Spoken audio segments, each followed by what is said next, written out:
Vamos falar um pouquinho agora do gráfico de colunas.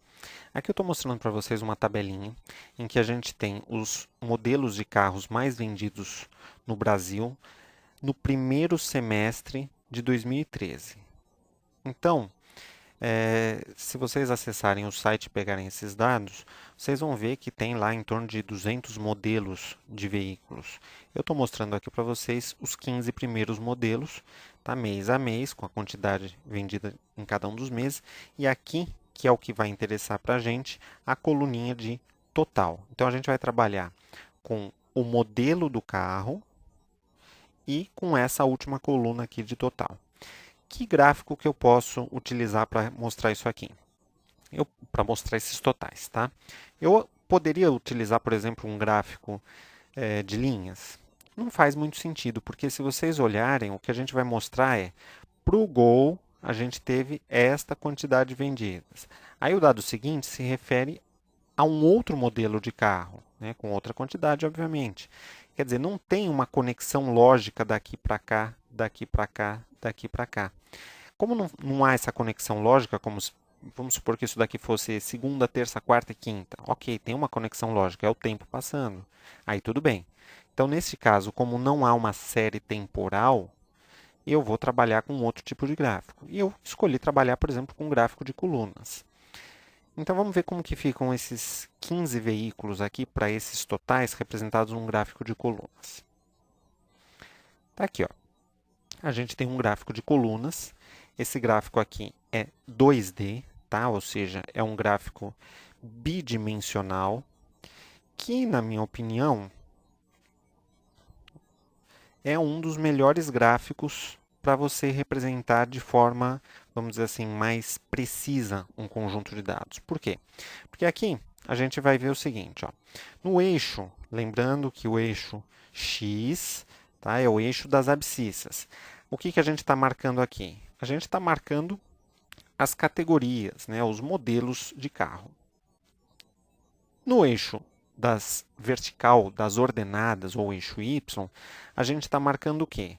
A frequência. Né? Na verdade, essa frequência nada mais é que o total de emplacamentos. Se a gente pegar aqui para essa primeira coluninha que tem o Gol, vocês podem ver que em relação a esta linha aqui que representa os 120 mil, ela passou um pouquinho, ela está pouca coisa acima dos 120 mil. Então, de forma relativamente precisa, eu tenho condição de virar para você e falar assim, ó, por conta dessa coluna, o Gol vendeu, nesse período aí do primeiro semestre de 2013, mais de 120 mil unidades. É lógico, não consigo dizer se foi 121.540, 122 mil, não consigo dar esse número preciso, porque eu não tenho o gráfico, a escala do gráfico não me permite. Mas, na medida do possível, eu consigo dizer que está acima dos 120 mil. Eu consigo dizer, por exemplo, que esses dois aqui, que é o Uno e o Palio, eles são segundo e terceiro lugar, que ficaram justamente nessa faixa aqui, ó, nessa faixa de 80 a 100 mil unidades vendidas. E que todos os outros carros, está vendo que esse gráfico aqui, esse topo, ele está um pouco abaixo da metade. Né? A metade seria mais ou menos aqui. Ó. Ele está um pouco abaixo da metade. Então, deste cara para frente, quer dizer, ou para trás, né? Depende do ponto de vista, quer dizer, do quarto lugar em diante, todo mundo vendeu menos de 70 mil unidades. Quer ver? Ó, vamos voltar na tabelinha. Aqui, ó. Os três primeiros, ó o quarto aqui. Este valor é menor, de fato, que os 70 mil que eu falei para vocês, tá? E aí todo mundo aqui para baixo vendeu menos de 70 mil. Então, na medida do possível, eu estou dando uma interpretação precisa para o meu leitor. Uma outra possibilidade seria você trabalhar com um gráfico 3D, né, que seria um gráfico tridimensional. Vocês podem ver aqui que as colunas são esses tijolinhos. De certa forma, é um gráfico que é mais atrativo. Tá? Então, assim, você perde um pouco dessa exatidão na interpretação, dessa precisão na interpretação, porém, você consegue ganhar mais atenção do seu leitor. né? Porque se você começa a exibir um monte de gráficos, tudo branco e preto, tudo chapado, 2D, o que que vai acontecer? Você vai cair na monotonia. A pessoa vai começar a sentir sono. Ou ela nem vai se interessar, se for o caso de um leitor de um jornal, de uma revista, de um site de notícias na internet, a pessoa não vai nem olhar. E um gráfico assim ele já chama um pouco mais atenção.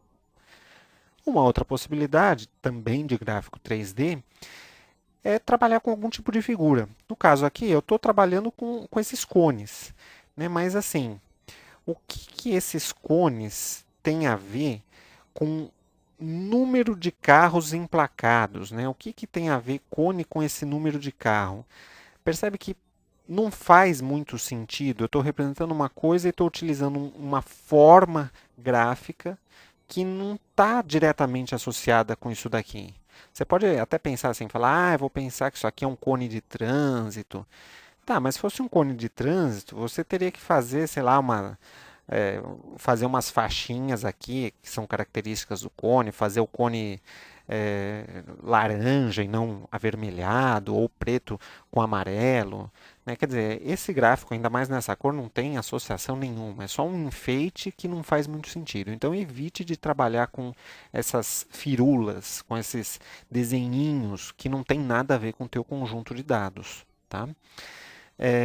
Aqui eu vou mostrar para vocês um outro conjunto de dados que mostra para um determinado município, são dados fictícios, o número de acidentes de trânsito segundo as categorias. Tá? Então a gente tem de novo um gráfico de coluna tridimensional. Eu tenho aqui as categorias, né? Colisão, tombamento, atropelamento e tal. E aqui a gente tem o número de acidentes. Aqui no nosso eixo Y a gente tem o número de acidentes, no X a gente tem as categorias. Então, eu já vou mostrar para vocês o que é o gráfico de coluna, mas eu queria fazer um exercício com você primeiro. Olha para essa primeira coluna aqui. Tá? Olhando para essa primeira coluna,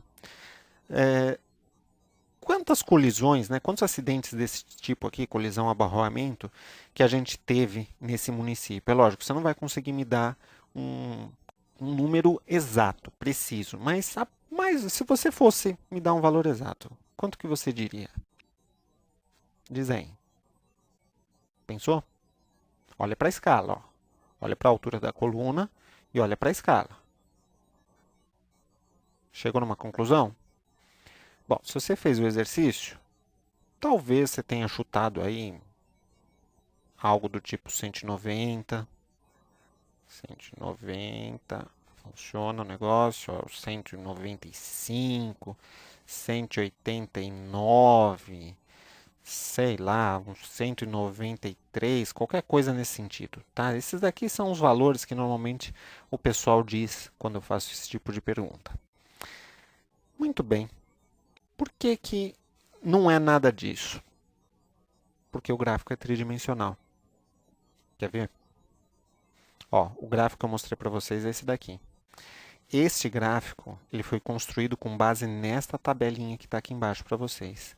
Olha a quantidade que está lá na primeira coluninha. 204. Então, se eu tivesse trabalhado com um rótulo de colunas, o que é esse rótulo de coluna? É você escrever o valor, tá vendo? Esse valor aqui, ó, você escreve no topo da coluna. Então, você pode fazer isso para todas as colunas. Por exemplo, aqui a gente não tem um 62. Olha aqui o 62, ó. Justamente atropelamento. Está aqui, ó, atropelamento. Então, você pode colocar esses valores nos topos das colunas. Isso facilita a leitura e torna a interpretação muito mais precisa. Mas tudo bem. Antes de falar qualquer outra coisa, eu acho que você vai estar se perguntando assim, falando, não, mas pera lá. Olha aqui. Tá vendo aqui? Não está aqui entre o 200 e o 150? Não pode ser 204. Tem coisa errada.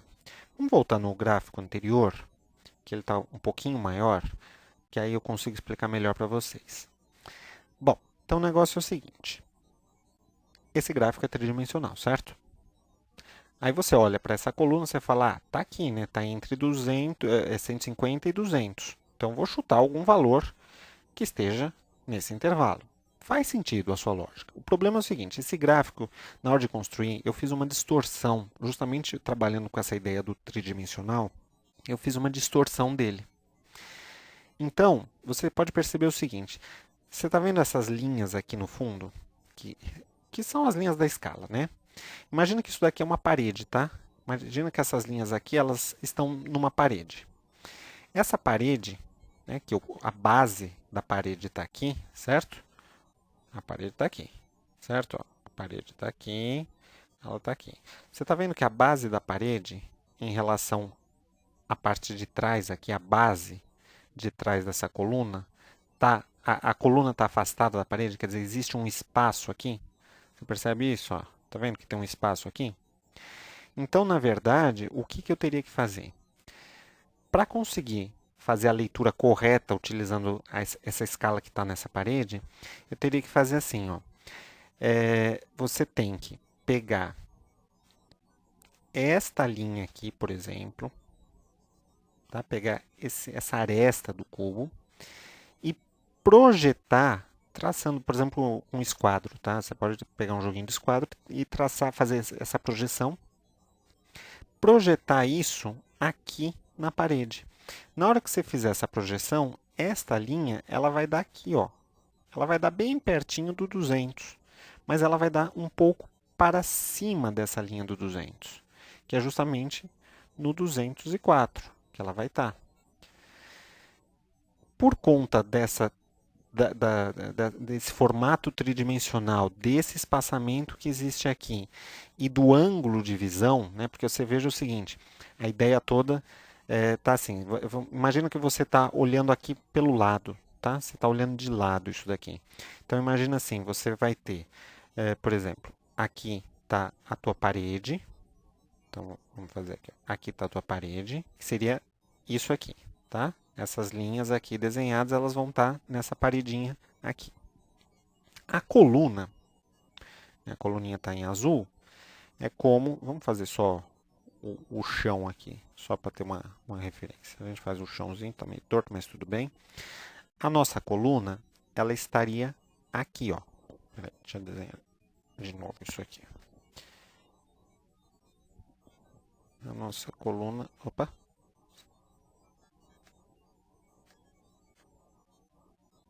A nossa coluna estaria aqui, ó, mais ou menos, tá? Então imagina que a coluninha, essa coluna azul, está aqui.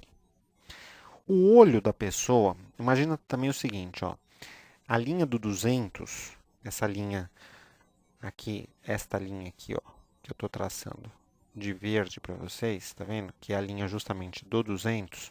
Imagina que ela estivesse marcada aqui. Agora vamos pensar em duas situações. Uma primeira situação, imagina que o olho da pessoa esteja, por exemplo, aqui, ó. O olho da pessoa está aqui, tá?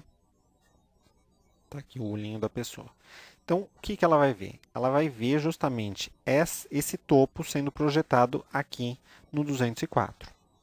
Só que, se o olho da pessoa estiver mais para cima, então a pessoa está olhando aqui, o que vai acontecer?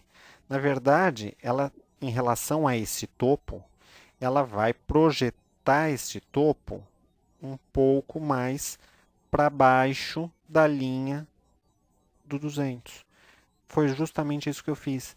Você pode ver que o nosso observador ele está aqui em cima, ele não está aqui na horizontal, ele está aqui em cima. Ah, como você sabe disso? Ué, eu não estou vendo aqui os topos das colunas? Todas as colunas, inclusive essa mais alta, eu estou enxergando o topo. Isso significa que eu estou para cima dessa coluna. Se eu estou para cima da coluna, na hora que eu faço uma projeção aqui, eu caio necessariamente para baixo dessa linha. Enquanto que se eu estivesse na posição, vamos dizer assim, certa, o que seria a posição certa? Seria eu estar enxergando um gráfico 2D, bidimensional.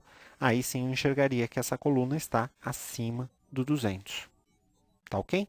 Então, muito cuidado na hora de, tanto de utilizar um gráfico tridimensional, quanto na hora de você, né, vamos supor que saiu num jornal, numa revista, você quer interpretar, cuidado com essa interpretação, porque de repente o gráfico foi feito de uma forma que está tentando distorcer a informação apresentada.